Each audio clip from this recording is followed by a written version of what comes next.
Passion Jesus 46 Father, in your hands I put my spirit. Father, in your hands, I hand over my spirit. It is the last word that Christ pronounces on the cross, the seventh word, and then, uttering a loud cry, he handed over the spirit. You have to understand that Jesus dies after 6 hours, which is not normal, unless you admit that the flogging caused this. Pilate himself is surprised.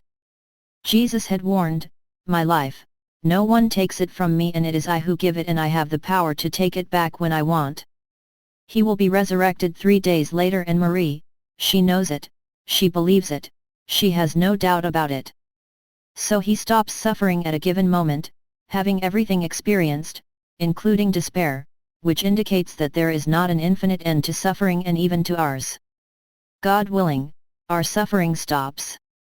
When he leaves them, it is because he has a goal. He shapes our heart, and, if we go through the Virgin Mary, he does it gradually and not like him, he lived it on the cross.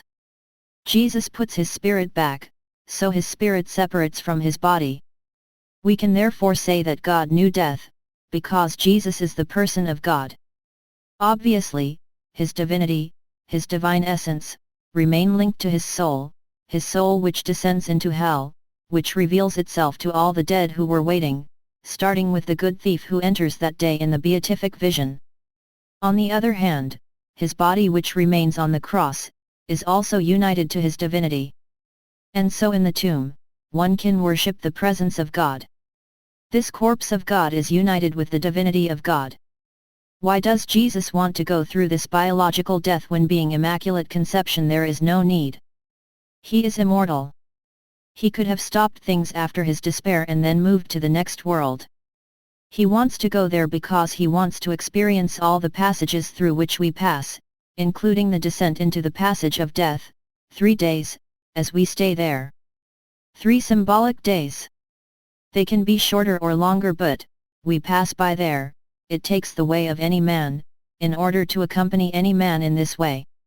Indeed, we must know that, when we die, our soul will leave our body, and that it will find itself sometime, between this world and the other, in the passage. The passage, those who are approaching death and who can be resuscitated testify more and more. It looks a little like the desert between Egypt and the Promised Land, where the Hebrews passed. It is in this passage that Christ will appear to us in his glory, as the Hebrew people, pursued by heaps of demons, saw God appear in the form of a column of light, which stood before them, to indicate to them the direction. Christ, with his soul broken by the cross, descends into this passage and will illuminate it, and I will see in a video what this passage is like in hell.